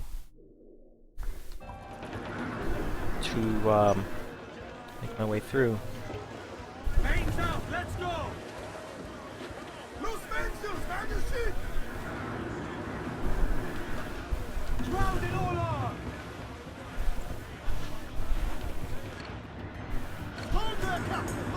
tie that to my discovery phase discussion, where maybe it was around that point where I finally began to understand the game the more in a higher level than simply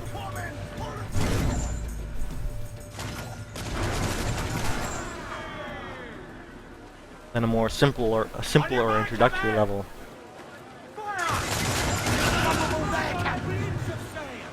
Gun to planks! Refit all top! Toast the topsails!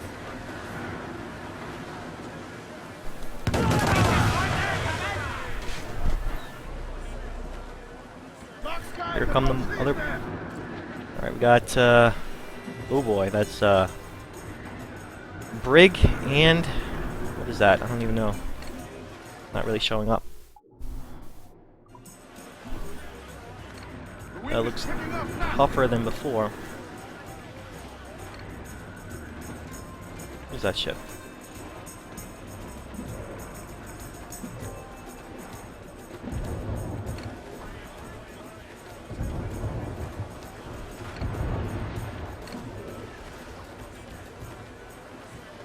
Get them aloft!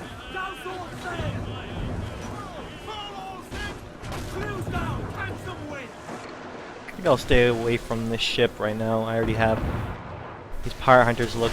Ooh, 38. Oh man, I might actually want to lower my wanted level if that's going to be the case. Okay, so.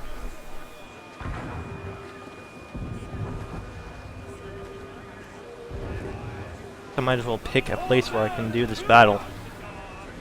Stands up with a will! I'm at the point is round. And I'm the fair! Head up on it.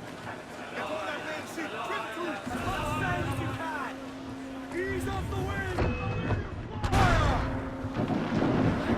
Horseman, stop! I'm the head! The breakers are back!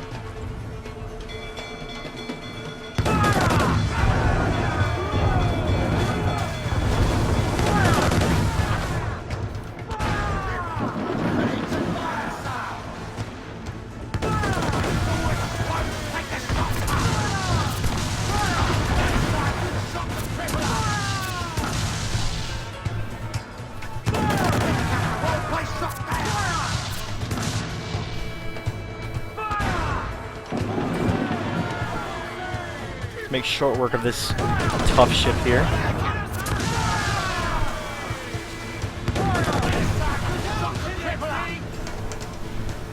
Oh, I sank it by accident. Dang.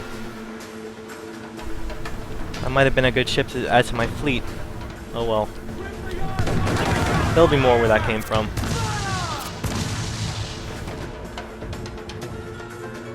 Brace for impact! If she tries to ram us, look out! The whole place shot down! Await it!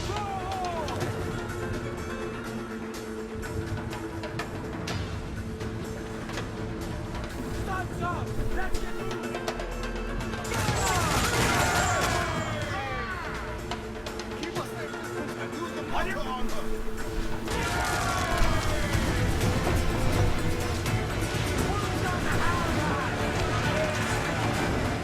Not bad, not bad. Actually, got it to boarding the, by ramming. I don't think I've done that before. At least not on a ship this size.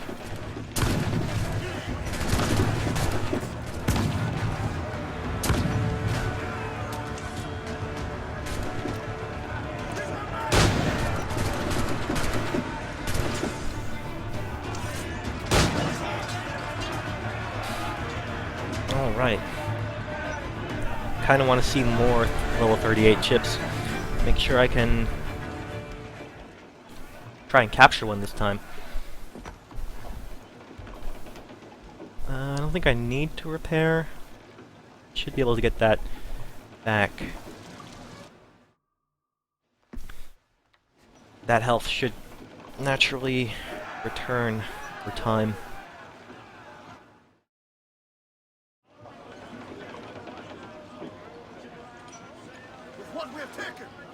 Improve the ship, Captain. Okay, where was I heading? Over there. Cruise down, catch some wind. More sail, all sail. Reef the mains. Blew up gallants. Do so, let's move. Aloft, lads. Check those royals.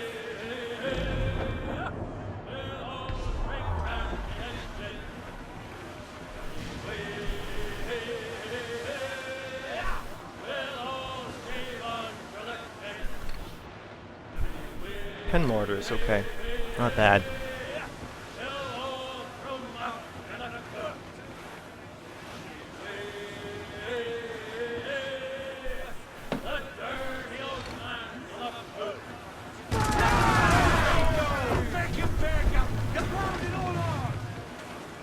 Fancy a wee swim, do you?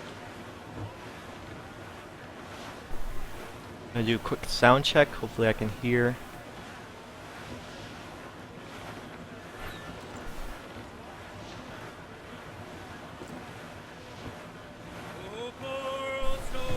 Hearty, lads. Furl those mains.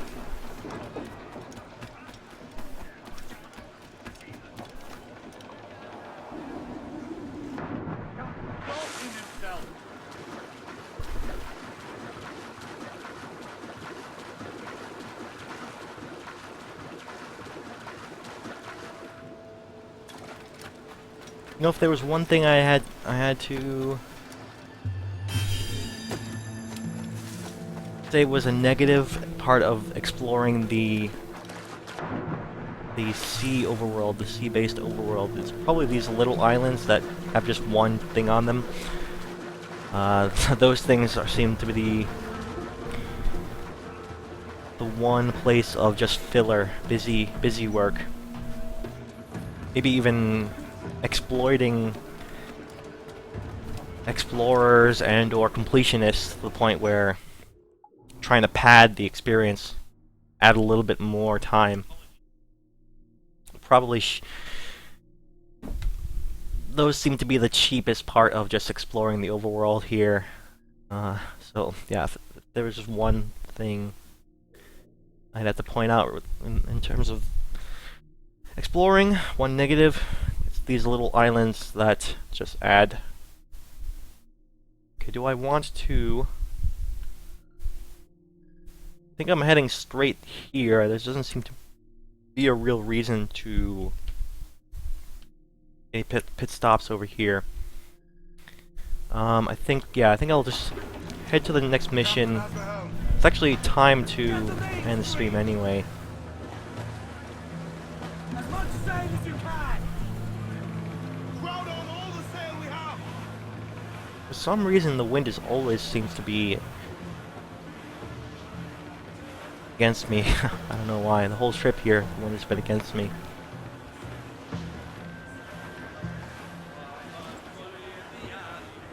I think if I had more time, I would visit some more of those other islands on the way, the larger ones rather. Now I think I'll just stop at these tiny ones.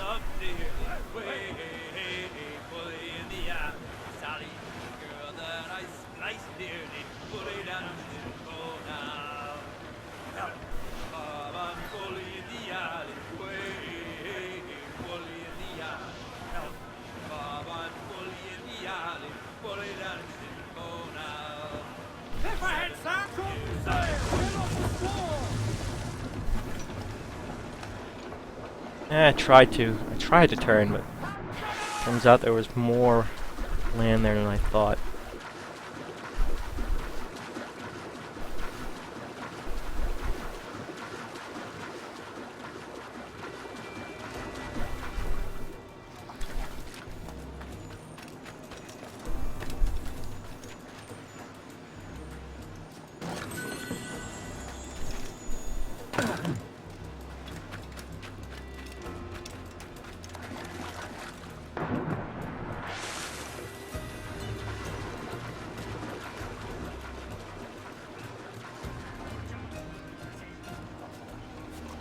Okay, definitely winding down now. Getting a bit tired. These little islands here aren't adding too much to my discussion of the game, so I think Unfold, mates, let's move! definitely start finishing up here.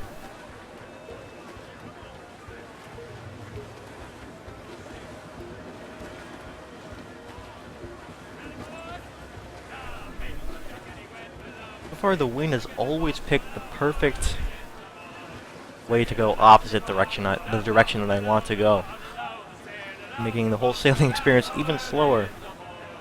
Yeah, I guess in terms of a long term, the wind does matter. Well, a long journey. Shorter journeys, they don't really impact. But if the wind is always against you on a long trip, it can add a significant amount of time. Be detrimental.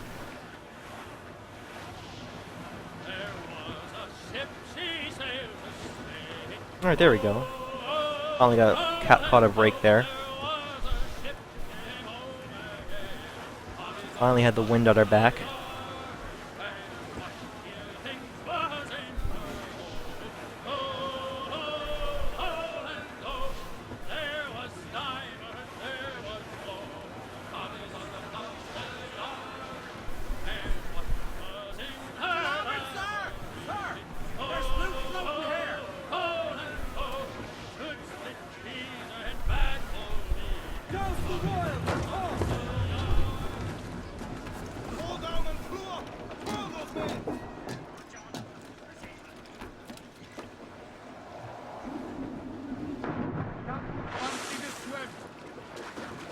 Okay, last island, and then we'll finish up.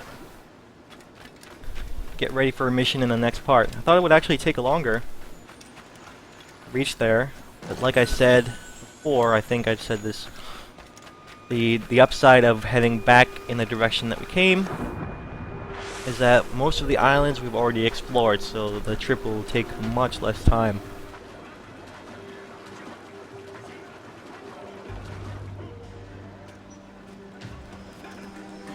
And in the interest of time anyway, I am skipping some islands. Like, I probably would have made a more scenic route if I had more time. Maybe go here, here, here.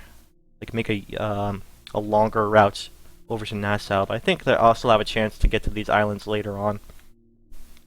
Let's keep on going to Nassau here. Give me some speed!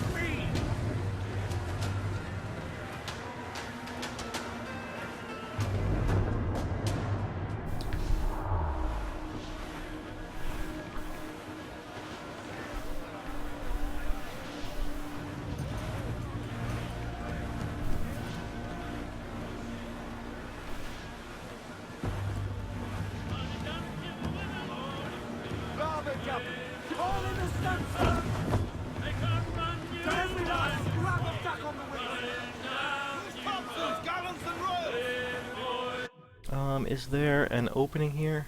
Or do I have to... Yeah, I need to get to it from the other direction.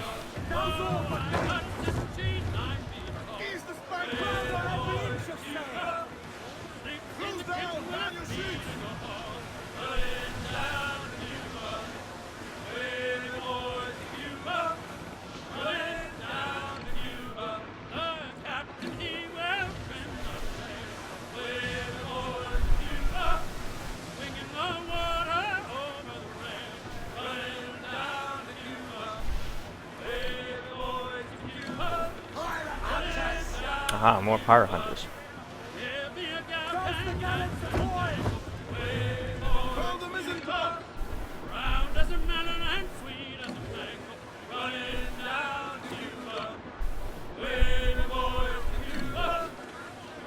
I think I'll decline. I want to battle some of these guys.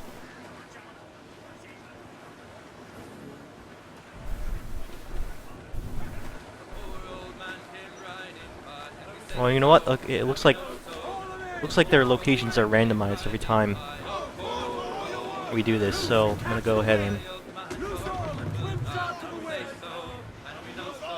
I can do the battles against the fire hunters later on then.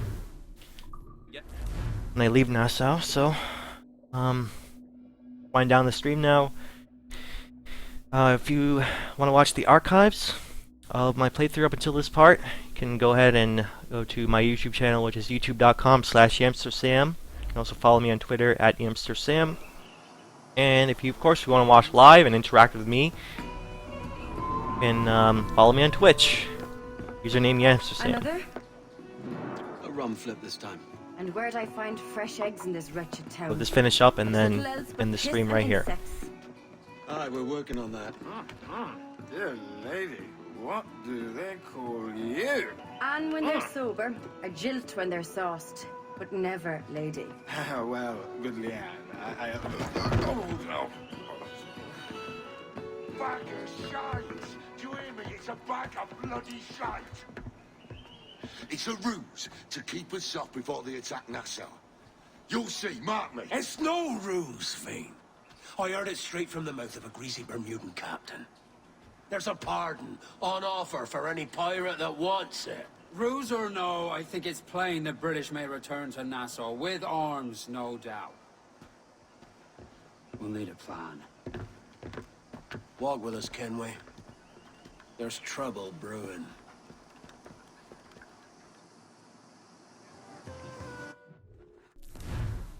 Okay, so I'm gonna do this mission first thing in the next part. So I will see you in the next time. You can do this mission straight away. Until then, see you later.